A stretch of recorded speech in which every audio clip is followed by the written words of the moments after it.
তাপগতিবিদ্যার সপ্তম পর্বতে আমরা চাপ আয়তন কার্য, স্থানচ্যুতি কার্য, তো একে পিডিবি ওয়ার্ক বা ডিসপ্লেসমেন্ট ওয়ার্ক বলা হয়। মানে গ্যাসের প্রসারণ বা সংকোচনের সাহায্যে পিস্টন সিলিন্ডারের মধ্যে যে কাজ, তার সম্বন্ধে আমরা পুরো ডিটেলস জানবো।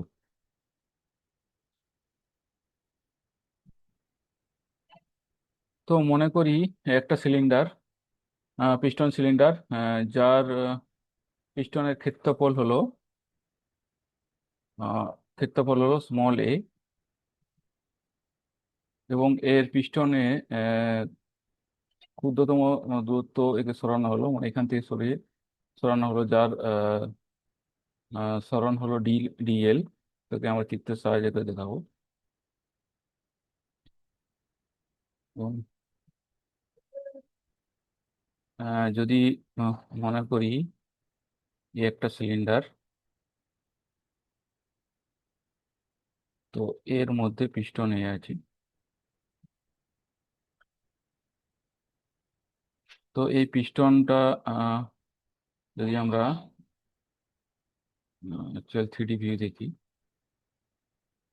তাহলে এটা যদি সিলিন্ডার হয়, এটা গোলাকার সিলিন্ডার আমি ধরছি, আর পিস্টনটা হচ্ছে, এটা পিস্টন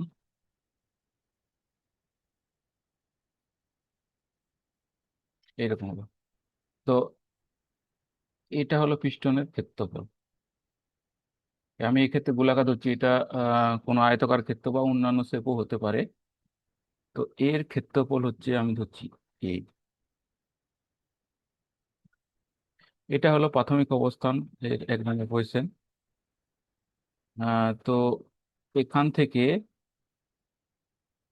মনে করি গ্যাসের প্রসারণের ফলে এটা সরে পিস্টনটা আসলো এই যে এই জায়গায়। তো এই যে দূরত্ব সরণ ঘটলো, তো এখান থেকে দূরত্ব যে সরণ হচ্ছে, এটা হলো আমাদের হচ্ছে D L.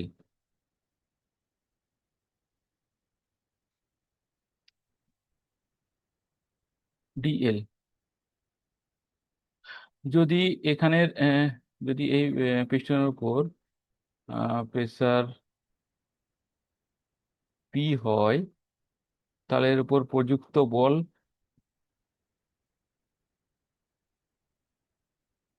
F equal to হবে পি ইন্টু এ, চাপ ইন্টু পিস্টনের ক্ষেত্রফল। এবার এস চাপের ফলে সরণ হচ্ছে ডিএল, তাহলে কৃতকার্য স্মল ডিএল সরানোর জন্য কৃতকার্য ডেল্টা ডাব্লিউ ইকাল টু হবে এফ ইন্টু ডিএল। এটা ইকাল টু হচ্ছে পি ইন্টু এ ইন্টু ডিএল। তো এ আর ডিএল হচ্ছে, আমরা লিখতে পারি পি ইন্টু ডিভি। তো এটাকে বলা হচ্ছে স্মল ক্ষুদ্রতম ভলিউম,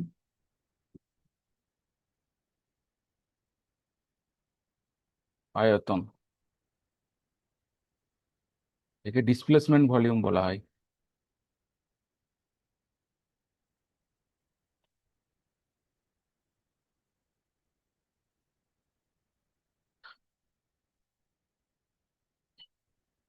তো আহ, এখানে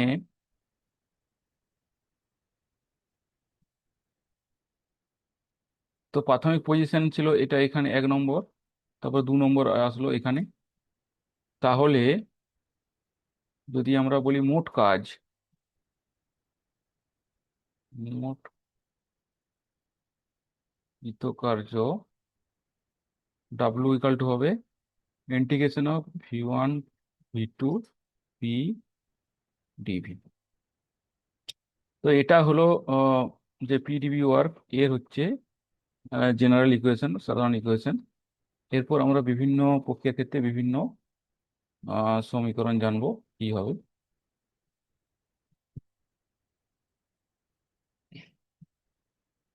তো ওটাই এখানে দেওয়া আছে এইভাবে।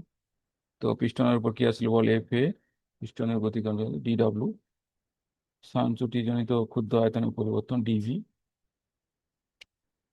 তো এখানে 1 2 জন্য হচ্ছে কৃতকার্য হবে W12 = V1 V2 PdV। এরপর আমরা বিভিন্ন প্রক্রিয়ার ক্ষেত্রে এর ইকুয়েশন কি হবে সেগুলো একে একে করে জানবো। তো প্রথম যে প্রক্রিয়া, মনে করি এখানে প্রক্রিয়াটা হচ্ছে স্থির চাপ প্রক্রিয়া। তো এই প্রক্রিয়ার ক্ষেত্রে সিস্টেমের চাপের কোনো পরিবর্তন হবে না, চাপ ধ্রুবক হবে।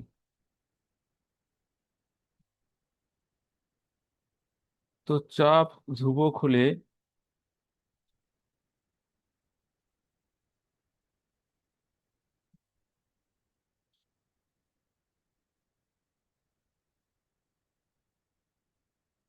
তো আমাদের জেনারেল ইকুয়েশন, কৃতকার্যের সাধারণ equation W =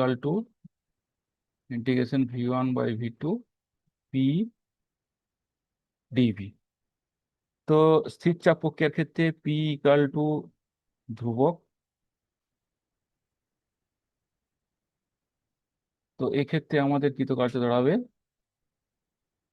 P × V1/V2 dV। তো একে আমরা লিখতে পারি P × V2 - V1। তো এর যদি আমরা লেখচিত্র আঁকি, তো অনুভূমিক অক্ষ বরাবর আমরা আয়তন নিচ্ছি ভি অক্ষ বা আয়তন আয়তন অক্ষ, আর ভার্টিক্যাল অক্ষ হচ্ছে প্রেসার পি। তো এই ক্ষেত্রে আমরা আহ, আয়তনের যদি আয়তনের যে অক্ষ তার সঙ্গে আমরা সমান্তরালে লেখচিত্র পাবো।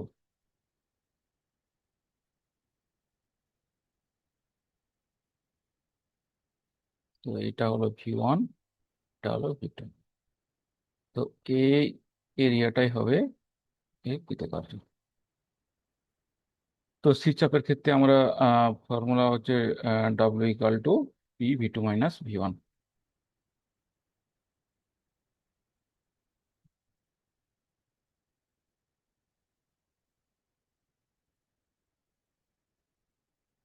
এরপরে আমরা পরের প্রসেস যাব। এর পরের প্রসেস হলো স্থির আয়তন প্রক্রিয়া, একে ইংরেজিতে বলে আইসোকোরিক প্রসেস। তো এক্ষেত্রে আয়তন স্থির, মানে V = ধ্রুবক। তো V = যদি ধ্রুবক হয়, তাহলে আমাদের ইকুয়েশনে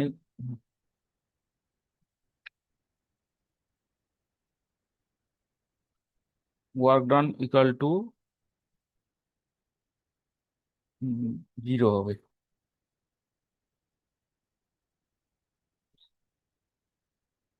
PdV = 0 হবে। তো এক্ষেত্রে লেখচিত্র দাঁড়াবে একটা স্ট্রেট লাইন হবে, কিন্তু এখানে কোনো ওয়ার্ক ডান হবে না। এর লেখচিত্রটা হবে যে প্রেসার অক্ষ তার সঙ্গে সমান্তরাল। তো এটা এখন সমান্তরাল হবে। পরের প্রক্রিয়া আমরা যেমন সমষ্ণ প্রক্রিয়া। তো এই প্রক্রিয়ার ক্ষেত্রে কি হয়, তাপমাত্রার কোনো পরিবর্তন হবে না, একে আইসোথার্মাল প্রসেস বলা হয়। তো এখানে এর ইকুয়েশন হলো প্রেসার ভলিউমের যে সম্পর্ক, ইকুয়েশন হলো পিভি ধ্রুবক। তো এক্ষেত্রে আমরা ওয়ার্ক ডান, আমরা জেনারেল ইকুয়েশন ওয়ার্ক ডান জানি W12 = V1/V2 ইন্টিগ্রেশন PdV। তো পিভি আমরা লিখতে পারি P1V1 = C, মানে কনস্ট্যান্ট, এটাকে ধ্রুবক ধরছি। তো একে সিম্পলিফাই করে আমরা P লিখতে পারি P1V1/V। তো এই পি এর মান যদি এই ইকুয়েশনে সাবস্টিটিউট করি এবং একে সিম্পলিফাই করি, তাহলে আমরা ওয়ার্ক ডান পাবো P1V1 ln V2/V1। আর যদি একে আমরা পি এর টার্মে লিখতে, মানে প্রেসার টার্মে লিখতে হয়, সেক্ষেত্রে আমরা পাবো P1V1 ln P1/P2। এবার একে যদি আমরা টেম্পারেচার সাহায্যে কনভার্ট করি, তো সেক্ষেত্রেও আমরা একে লিখতে পারি, কিভাবে লিখতে পারি। তো আমাদের আমরা পাচ্ছি P1V1 ln V2/V1। তো আমরা জানি যে গ্যাসের সমীকরণ থেকে আমরা জানি equal to PV equal to R T. তো এখান থেকে আমরা লিখতে পারি R T LN V two by V one. তো যে ক্ষেত্রে যদি টেম্পারেচার দেওয়া থাকে, তো সেক্ষেত্রে আমরা এই ইকুয়েশনের সাহায্যে আমরা ওয়ার্ক ডান বের করতে পারবো, মানে কাজ বের করতে পারবো।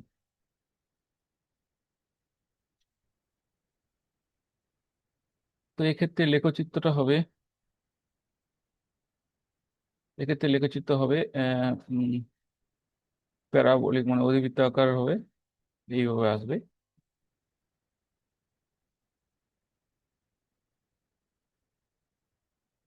এর পরের প্রক্রিয়া জানবো আমরা পলিট্রপিক প্রসেস। তো পলিট্রপিক প্রসেসকে ইকুয়েশন হলো পি ভিটি দেওয়ার এন ইকুয়াল টু ধ্রুবক। এখানে পি হলো চাপ এবং ভি হলো আয়তন, আর এন কে বলা হয় পলিট্রপিক সূচক। এক্ষেত্রে প্রক্রিয়ার চাপ আয়তনের পরিবর্তন একটি নির্দিষ্ট সূচক এন অনুযায়ী ঘটে। তো এই ক্ষেত্রে আমরা কার্যের সমীকরণ নির্ণয় করব। তো প্রথমে আমরা ইকুয়েশনকে সিম্পলিফাই করবো, সেম একইভাবে P V to the power N equal to P one V one to the power N P to the power equal to ধ্রুবক। তো এক্ষেত্রে এখানে আমরা পি ইকুয়াল টু পাবো P one V one to the power N V to the power N. তো একে যদি আমরা আমাদের জেনারেল যে formula W one equal to V one V two P dV, এতে সাবস্টিটিউট করলে, তো ফার্স্ট এখানে আমরা সাবস্টিটিউট করলাম, তারপর একে সিম্পলিফাই করতে হচ্ছে P one V one to the power N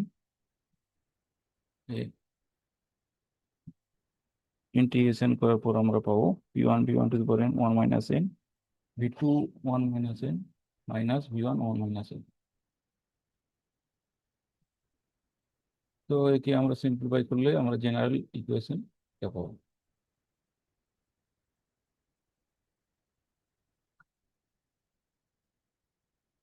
তো পলিট্রপিক প্রেসের ক্ষেত্রে আমরা দেখবো যে বিভিন্ন এন এর ক্ষেত্রে তার প্রেসার ভলিউম হচ্ছে লেখচিত্র কি হবে, সেগুলো একে একে দেখবো।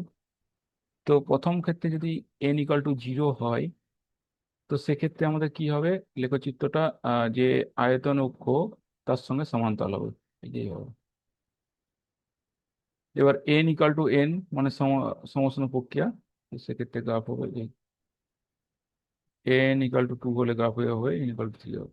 আর এন ইকাল টু ইনফিনিটি মানে এখানে হচ্ছে স্থির চাপ এন ইকাল টু ইনফিনিটি। তো সেক্ষেত্রে সেটা হলো মানে আয়তন স্থির একটা স্ট্রেট লাইন হবে। আর এন ইকাল টু জিরো হলো চাপ স্থির, এটা হলো আয়তন স্থির। তো এইভাবে আমরা পিডিবি ওয়ার্ক ও ডিসপ্লেসমেন্ট ওয়ার্কের বিভিন্ন প্রক্রিয়ার ক্ষেত্রে বিভিন্নভাবে নির্ণয় করব, এবং বিভিন্ন রকম যে গাণিতিক প্রবলেম আছে সেগুলো এই ফর্মুলাগুলোর সাহায্যে আমরা সমাধান করতে পারবো।